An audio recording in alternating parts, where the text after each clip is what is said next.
One of the earliest memories I have as a child was playing games. I used to play a lot of video games. But the problem with that was I was so into video games, I used to search for a new game day in and day out. It was during one of these searches that I came across a tool like Scratch, which worked in 3 steps. You need to imagine, program, and share. Using these 3 steps, you could build your own game. It was after using this app that I realized building a game was more fun than playing one. Using Scratch made me realize the power of programming. I got involved more into programming the coming years.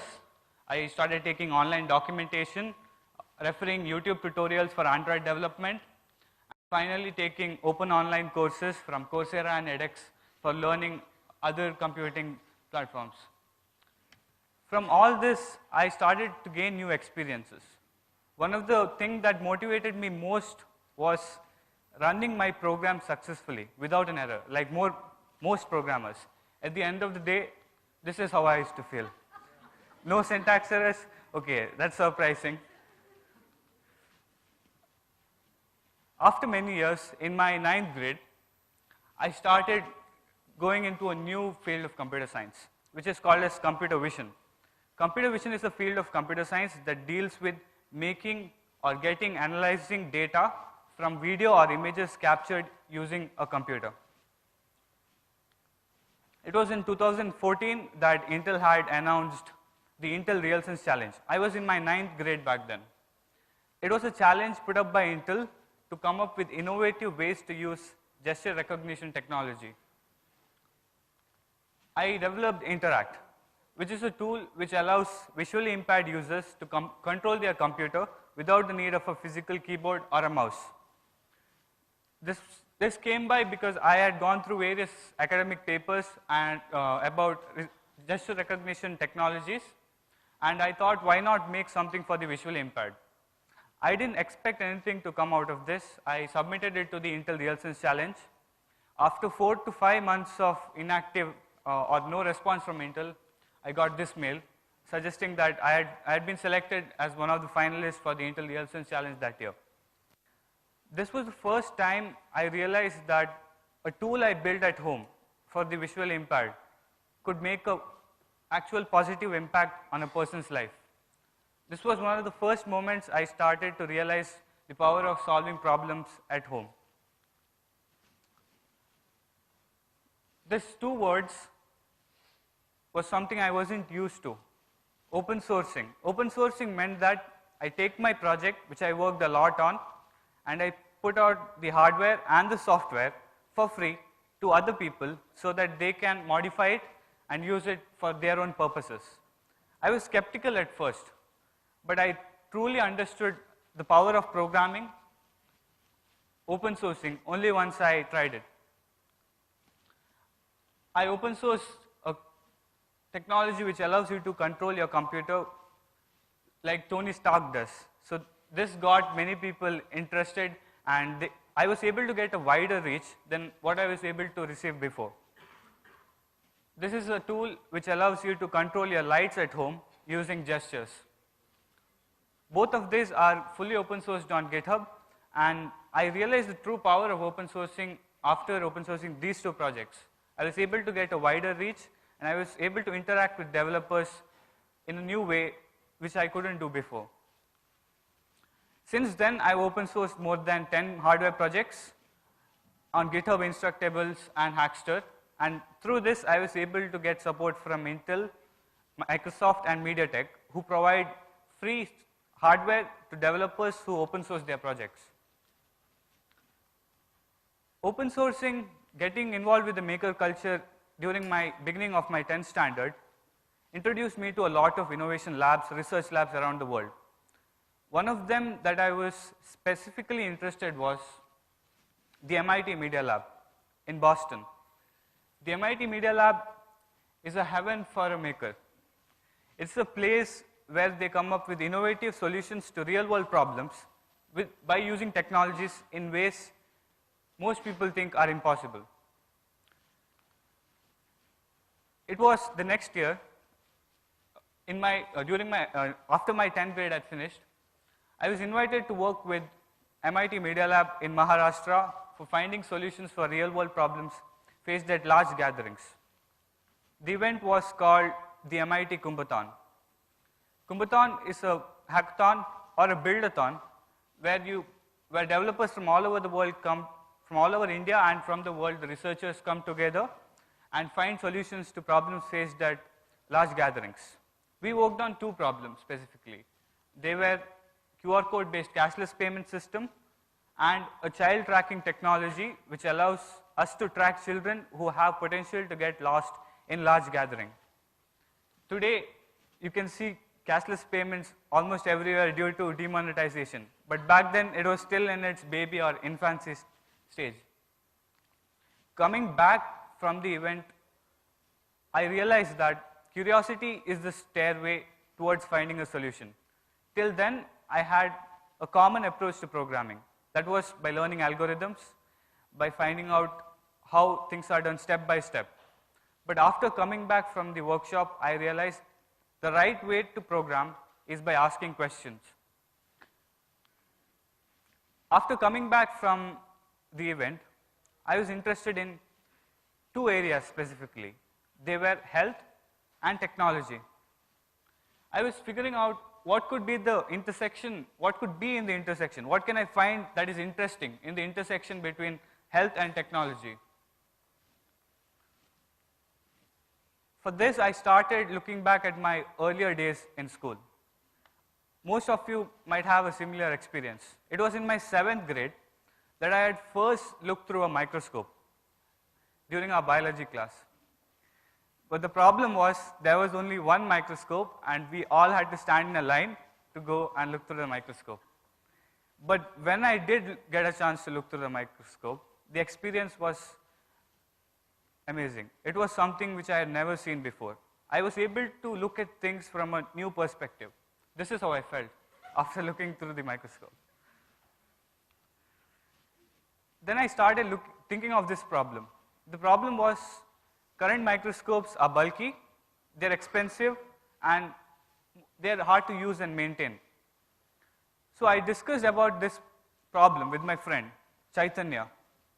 We started brainstorming on this project, and we wanted to figure out how could we build a microscope.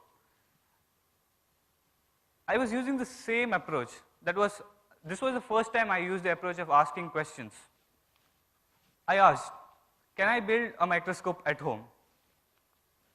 What tools do I need to build a microscope at home? The answer was right in front of my eyes. I wanted a platform or a tool which was powerful enough to do the computing necessary for building a digital microscope. And that tool is something which all of you have. It's a smartphone. The smartphone sales had crossed the billion mark the year in which I was in 10th grade. That was nearly 2 years ago. And this meant that if we were able to build a microscope on top of a smartphone, we could have a microscope that everyone could have at their home without the need of any external, buying a completely new microscope. We started working on this. We developed Magnifier, which stands for Magnification Wearable. Magnifier is the world's first wearable digital binocular microscope. We have a 3D printed lens holder with a lens 100x lens. We could have multiple lenses, and we attach it to a VR holder, a Google Cardboard, or any virtual reality headset. The lens is aligned with the smartphone, and the smartphone runs the app developed by us, which does all the processing work. These were the first results that we got out of Magnifier. This motivated us to continue working on Magnifier. As we were electronic hobbyists, the first thing we wanted to look into was how would a copper wire look under Magnifier. So we were able to see copper wire magnified, a grasshopper leg, and the grasshopper wing. But this was the fun part. Having a microscope at your home meant you could look at whatever you wanted. So I took some salt crystals, placed it under the microscope. I took a potato peel. who takes a potato peel? So I started looking at how it looked normally. It was fuzzy. Then the feature of most camera apps these days is they have filters. We take filters often for granted for Instagram, for Facebook, but this filter we don't usually use. So I applied the negative filter. Due to the contrast adjustments, I was able to easily distinguish the salt crystal from the background. So this was a feature which we included to Magnifier. This was an experiment that was something that was really meaningful to us, because this was something which we do in our school, the onion peel experiment. We were able to recreate it with the right kind of precision at home. The fun part about Magnifier is the features we can add to Magnifier is limited by our imagination. So we included a feature called as projection microscopy, where we use a smartphone's flashlight as a source of illumination for projecting any specimen placed in front of Magnifier onto a wall. And this is a specimen of an ant which was going through my table. So I took it, placed it in front of the smartphone's flashlight. Through Magnifier, you can project it onto a wall. Virtual microscopy.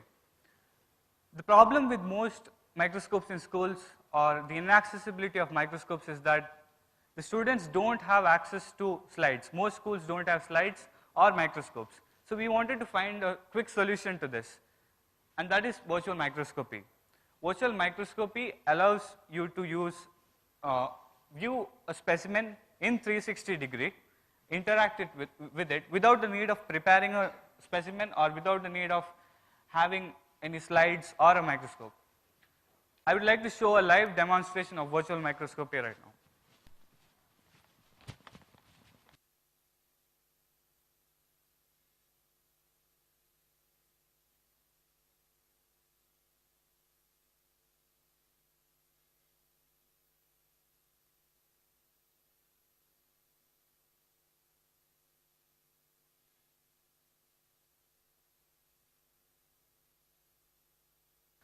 Magnifier app for running virtual microscopy. And I take the phone, I place it inside the cardboard,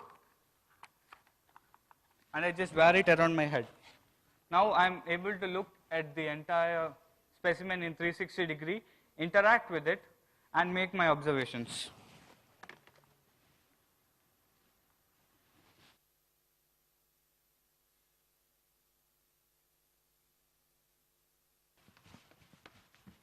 This was one of the fastest additions we could add to Magnifier. This meant that we only had to include a software feature to Magnifier. In a nutshell, Magnifier is low cost, it's wearable, it works entirely through voice commands, which meant that you can control this microscope just by using voice commands for taking an image, for zooming in, zooming out, for autofocusing, and for live streaming to any part of the world in real time. We submitted Magnifier to the Google Science Fair that year, and we were selected among the top 90 regional finalists. And to our surprise, a UK-based newspaper also wrote an article on Magnifier, mentioning about what they found interesting about Magnifier. Today, I would like to make an announcement which we both are excited about. That is, we are going to open source Magnifier, which means Magnifier, thank you.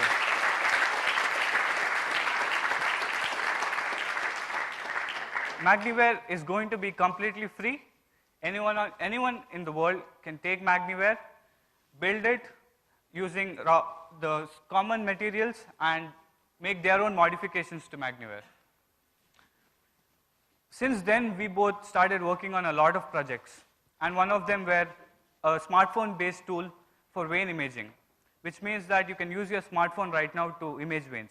For this, we have been selected to represent, and we are happy to represent Team India at the Intel Science and Engineering Fair in 2017. I would like to come back to what I learned as a child, which was to imagine, program, and share. From all these three, the thing which taught me the true power of programming was sharing. I realized that sharing allowed you to get a wider reach, interact with new people, and make connections that you didn't have before. At the end of the day, what I realized was, if you can cause a positive impact with your work on one person's life, it means you are doing the right thing. Sometimes it might take 5 years to see the impact, sometimes 10 years. But it is never going to happen if you don't give it a try.